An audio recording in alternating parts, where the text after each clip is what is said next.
Drain ପାଖରେ ଅଙ୍ଗନବାଡ଼ି ପିଲାଙ୍କ ଭବିଷ୍ୟତ। ମୟୂରଭଞ୍ଜ ଜିଲ୍ଲା ମୋରଡ଼ା ବ୍ଲକ ଅଧୀନ ଧରଳାସାହି ପଞ୍ଚାୟତରେ ଧଳାସାହି ଅଙ୍ଗନବାଡ଼ି କେନ୍ଦ୍ରଟି ପରିତ୍ୟକ୍ତ ଅବସ୍ଥାରେ ପଡ଼ି ରହିଛି। ଉକ୍ତ ଅଙ୍ଗନବାଡ଼ି କେନ୍ଦ୍ରର ପ୍ଲାଷ୍ଟର ଖସୁଛି, ଯାହାଫଳରେ କୁନି କୁନି ପିଲାମାନେ ବିପଦସଙ୍କୁଳ ଅବସ୍ଥାରେ ପାଠ ପଢ଼ୁଥିଲେ ମଧ୍ୟ ପ୍ରଶାସନ ଏଯାଏଁ କୌଣସି ପଦକ୍ଷେପ ନେଇନାହିଁ। ତେବେ କେନ୍ଦ୍ରର ଏପରି ଅବସ୍ଥା ଦେଖି ସରପଞ୍ଚ ଟିଲକା ହାଁସଦା ଏବଂ ଗ୍ରାମବାସୀ ମିଶି ଏକ ବୈଠକ କରିଥିଲେ। ଉକ୍ତ ଗ୍ରାମରେ ଥିବା ଏକ କମ୍ୟୁନିଟି ଗୃହରେ ଉକ୍ତ ଅଙ୍ଗନବାଡ଼ି କେନ୍ଦ୍ରକୁ ଚଳାଇବାକୁ ନିଷ୍ପତ୍ତି ନିଆଯାଇଥିଲା ଏବଂ ବର୍ତ୍ତମାନ ଉକ୍ତ ଗୃହର ଅଙ୍ଗନବାଡ଼ି କେନ୍ଦ୍ର ଚାଲିଛି।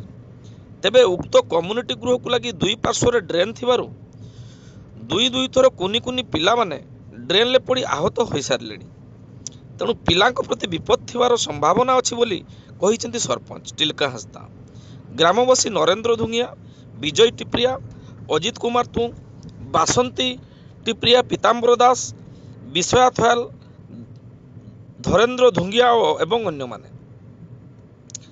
ତେବେ ଉକ୍ତ ଅଙ୍ଗନବାଡ଼ି କେନ୍ଦ୍ରକୁ ଲାଗି ରହିଥିବା ଏକ ସରକାରୀ ଜାଗାଟି ବେଆଇନ ଭାବରେ ଜବରଦଖଲ ଥିବାରୁ ଅଙ୍ଗନବାଡ଼ି କେନ୍ଦ୍ରର ଉନ୍ନୟନମୂଳକ କାର୍ଯ୍ୟ ତଥା ସମ୍ପ୍ରସାରଣ କାର୍ଯ୍ୟ ହୋଇପାରୁନାହିଁ ଏବଂ ଏନେଇ ପୂର୍ବରୁ ତହସିଲ ପ୍ରଶାସନକୁ ଲିଖିତ ଅଭିଯୋଗ କରାଯାଇଥିଲେ କହିଛନ୍ତି ଟିଲକା ହାଁସଦା।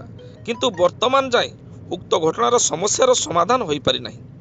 ତେଣୁ ଯଥାଶୀଘ୍ର ଉକ୍ତ ସମସ୍ୟାର ସମାଧାନ ସହିତ ଅଙ୍ଗନବାଡ଼ି କେନ୍ଦ୍ରର ନବୀକରଣ ପାଇଁ ଦାବି କରିଛନ୍ତି ଗ୍ରାମବାସୀ। नाम कौन? अजित तुंग, घर धड़ासाही। कौन अभियोग होइछि? अभियोग आमर अंगनवाड़ी केन्द्र तो भांगी जाइए। आम तो अभियोग से छोटिया पिला केतेबेले कौन करूछन सेठी तो किसी माने मरामत किसी होनी, तो आम तो चाहूँ सेटा टे मरामत हो। छोटिया पिला एटी केटी नुआ रूम गुटे अच्छी से केनाल अच्छी से कमिटी रूम रोचंती पिला सुविधा तो बहुत प्रोब्लेम अच्छी। तेणुक आम यथाशीघ्र माने ठीक ठाक करने चेष्टा कर सरकार को दरखास्त कर जल्दी टे हो जाओ। नाम कौन? नरेन्द्र धुंगिया, घर घर धड़ासाही। कौन अभियोग?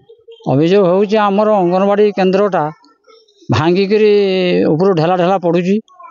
एबे कम्युनिटी हॉल रे पिला माने पाठ पढ़ुछंती, दीदी मध्य सेठी रहउछंती। आउ से अंगनवाड़ी की जाउछंती हेले सेठी बसिबार सुजोग किछि नाही। एही कम्युनिटी हॉल रे पिला माने रहउछंती। कम्युनिटी हॉल रो सामना रे दीटा ड्रेन पूर्व पश्चिम एवं उत्तर दक्षिण रही। यही उत्तर दक्षिण ड्रेनटा गहिरा, एणु दी थर पिला माने सेठी ठेला पेला छोट छुआ माने पड़ी सारे। आहरी आग की किस भविष्य को हम हूँ तो जीवन जापे ता कही हेब ना। एणु आम किमिति अंगनवाड़ीटा हो पार अंगनवाड़ी हेबा संगे संगे पाचेरी हेब एवं ममता घर हेब एवं रोषई घर हेब ता आम करने चाहूँ। एठी हो पारि नहीं, एठी प्रॉब्लम होउची जगह चिन्हट हो पारु नहीं। आम प्रशासन सरकार को तहसील को जोड़ेलु जे दरखास्त माध्यम रे अंगनवाड़ी को आसी तहसील देखा देखी कर जाइछंती। तापरे कौन है कौन नहीं से चुप कर रही जाइछंती। सेइथिपाई आम तुरंत आउ थरे प्रशासन को आम जनाऊँ जे केमिति भल हो पारिबो। सेटा आमर अभियोग रही सब। नाम कौन? विषया थया। छुआ पाठ पढुछि? हाँ, आम छुआ नातिया गुटे आसछि, नातुणी गुटे आसछि। कोडी पाठ? अंगनवाड़ी। अंगनवाड़ी के पाठ पढ़ा होनी बे कम्युनिटी हॉल पढ़ा होछ क्लब घरे। हां, क्लब रे पढ़ा होछि आ सेठे पढ़ा होनी। सेटा को आ खसी भांगी जाउछि, खसी पडुछि। ये आ इथे डेमटा अछि, छुआ जदी पढ़ी जो ये पड़ी जीवो गुड हाथ भांगी जीवो। तो भई हाँ, सेटा भी हमर डर अछि। छुआ ने तो किछि मानबे ना। छोटो पिला? हाँ, छोटो पिला ठेला ठेली हे जे पड़ा पड़ी हेबे। कोन सरकार को अनुरोध कोन करिवे? आ गुटे घर देबे सरकार एवं पाचेरी। हाँ, पाचेरी गुटे हबो। तो का करबो? हाँ, सब पाचेरी गुटे हियो। थोड़ा सही अंगनवाड़ी एबे कोन छुआ को जे कम्युनिटी हॉल पाठ पढौचंती कोन असुविधा है? সেই সেই অঙ্গনবাড়িটাই পড়ুଥିଲା সেঠে এই যে ভাঙ্গি যাইছে ছাত বি প্লাস্টার ভাঙ্গি ভাঙ্গি পড়ি যাইছে বলে ডରରେ সেଠି পড়াইনি এ ক্লাব ঘরে পড়াউছন আর এଠି কেনালটা আছে ডিঙ্গেই করি আসুছি ଛୁଆ କେତେବେଳେ ପଡ଼ି ପୁଡ଼ା ଯିବ ହଁ କେତେ ଭୟଭୀତ ଅଛନ୍ତି? ହଁ ମାଟିଆ ଡରି ଖସି ଡରି ପଡୁଛି ଗୋଟେ ଭୟ ରହୁଛି। ହଁ ନାମ କଣ? ରଜତ ତୁଳାସୀ କଣ ଅଛନ୍ତି? ବାହାରେ ଅଛି ହେଲ୍ପର ଆଚ୍ଛା ଅଙ୍ଗନବାଡି ଦିଦି ରଜନୀ ତୁମ ସେ ଆସିନାହାନ୍ତି? ନା ସେ ଛୁଟିରେ ଅଛି ତା ଦେହ ଖରାପ ତ ତାର ଛୁଟି ଏବେ କୋଉ ପରିସ୍ଥିତିରେ ଅଙ୍ଗନବାଡି ଚାଲିଛି ଧରାଶାୟୀ? ସକାଳୁ ଆସିକି ମୁଁ ଟିକେ ହେଲ୍ପରେ ତାଙ୍କର ବୋଉ ଆସନ୍ତା ପୁରୁଣା ଅଙ୍ଗନବାଡି ଯୋଉଠି ଥିଲା ସେଠି ପାଠପଢା କାହିଁକି ହଉନି? ସେଠି ମାଟି ଖସି ଖସିକା ପଡୁଛେ ଯେ କିଏ ଛୁଆ ମଥାର ପଡବ କି କରବ ଏତେ ରିକ୍ସ କିଏ ନବ ସେ ଆମେ କ୍ଲବ ଘରେ ଗାଁ ବାଲାକୁ କହିକି କ୍ଲବ ଘରେ ସ୍କୁଲ କରୁଛୁ। ତ ଏଠି ଯୋଉ ସାମ୍ନାରେ ଆପଣ ଡ୍ରେନ୍ ଅଛି ଛୁଆମାନେ ପଡି ଯାଇଛନ୍ତି ଆଗକୁ ବି କହୁଛନ୍ତି କେତେ ଆପଣ ରିକ୍ସ ଦେଖୁଛନ୍ତି କେମିତି କଣ ମ୍ୟାନେଜ କରୁଛନ୍ତି ଛୁଆଙ୍କୁ? সেরকম দেখতে হচ্ছে সারা কি করব বসিকি জপতে হচ্ছে তাহারি ভিতরে রোষেই করতে হচ্ছে সব রকম মানে দেখি কাহিঁকি করুছি କଣ ସରକାରଙ୍କୁ କଣ ଅନୁରୋଧ କରିବେ ଦାବି କରିବେ?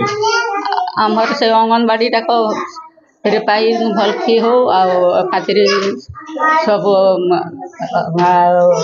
রোষেই ঘর বি সব তো মানে হ্যাঁ আমার পায়খানা বি ছুয়া মানে তো যাবে না পায়খানা বি সব যেরকম হব ଆପଣଙ୍କ ପରିଚୟ ମୋ ନାଁ ଟିଲକା ହାଁସଦା ମୁଁ ଧଳାସାହି ଗ୍ରାମ ପଞ୍ଚାୟତର ସରପଞ୍ଚ। କଣ ରହିଛି ଅଭିଯୋଗ? ଅଭିଯୋଗ ଏଠି ବହୁତ ବଡ଼ ଧରଣର ଅଭିଯୋଗ ଅଛି।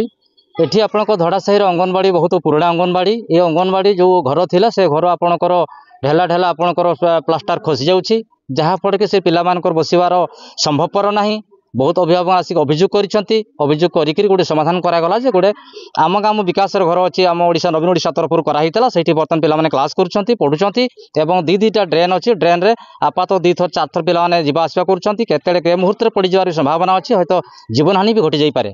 କାହିଁକି ଅଙ୍ଗନବାଡ଼ିର ଡେଭଲପମେଣ୍ଟ କାହିଁକି ହେଇପାରେ? ଅଙ୍ଗନବାଡ଼ିର ଡେଭଲପ ସମ୍ପର୍କରେ ଅଙ୍ଗନବାଡ଼ିର ଯେଉଁ ଅଛନ୍ତି ଆପଣଙ୍କର ମେମ୍ବରମାନେ ଅଛନ୍ତି ସେମାନେ ଲେଖିକିରି ତହସିଲ ଡିପାର୍ଟମେଣ୍ଟକୁ ଦେଇଛନ୍ତି। ଦେଇ ସାରିଲା ପରେ ତହସିଲଦାର ଆପଣଙ୍କର ସଂଗ୍ରାମଜିତ ସାହୁ ଥିବା ସମୟରୁ ମୋରଡ଼ା ତହସିଲଦାର ସେ ସମୟରୁ ଅଭିଯୋଗ ଦିଆହେଇଛି। ଅଭିଯୋଗ ହେଇସାରିଲା ପରେ ମଧ୍ୟ ଅଭିଯୋଗ ମୁତାବକ ଆସିଥିଲେ ଅଫିସରମାନେ ଏଠି ତାଗଦା କରିଯାଇଛନ୍ତି। ହେଲେ ବି ଆଜି ପର୍ଯ୍ୟନ୍ତ ତାର କୌଣସି ପ୍ରତିକାର ହେଇପାରି ନାହିଁ। କୋଉ ବିଷୟରେ ପ୍ରତିକାର ହେଇପାରି ନାହିଁ? ପ୍ରତିକାର ମାନେ ଆପଣଙ୍କର ଏଠି ମେନ୍ ଜିନିଷ ରହୁଛି ଏଠି ଆପଣଙ୍କର ଜଣେ ପ୍ରାଇଭେଟ ଲୋକ ଜାଗା ଅବରୋଧ କରିଛନ୍ତି। ଅବରୋଧ କରିବା ଫଳରେ ଏଠି ଆପଣ ସରକାରୀ ଜାଗା ଅବରୋଧ କରିଛନ୍ତି ଯାହାଫଳରେ କି ସେ ଅଙ୍ଗନବାଡ଼ି କୌଣସି ପ୍ରକାର ସମ୍ପ୍ରସାରଣ ହେଇପାରୁନି। ସରକାରୀ କାମ ଆଗେଇ ପାରୁନାହିଁ। ପିଲାମାନଙ୍କର ସମସ୍ୟା ବଢ଼ି ବଢ଼ି ଚାଲିଛି। ତା ସାଙ୍ଗରେ ଆପଣଙ୍କର ଯେଉଁ ଅଭିଯୋଗ ଦିଆହେଇଥିଲା ଅଭିଯୋଗରେ ଲେଖା ହେଇଥିଲା ଆପଣଙ୍କ ଏଠି ଗଭର୍ଣ୍ଣମେଣ୍ଟ ତରଫରୁ ପାଚେରୀ ହେବାର ଅଛି ତାପରେ ଆପଣଙ୍କ ରୋଷେଇ ଘର ହେବାର ଅଛି ଏବଂ ମମତା ଗୃହ ହେବାର ଅଛି। ଏଠି 6,75,000 ଟଙ୍କା ଆମ୍ବାସିରୁ କ'ଣ ସାଂକ୍ସନ କରାହେଇଛି ବୋଲି ଏଇଟା ଆମେ ଜାଣିବା ପାଇଁ ପାଇଛୁ। ସବୁ ବନ୍ଦ ରହିବା ଦୀର୍ଘ ଦିନ ବନ୍ଦ ରହିବା ଫଳରେ ଆପଣ ପ୍ରଶାସନକୁ ଅବଗତ କଲା ପରେ କ'ଣ ମିଳିଛି ଉତ୍ତର?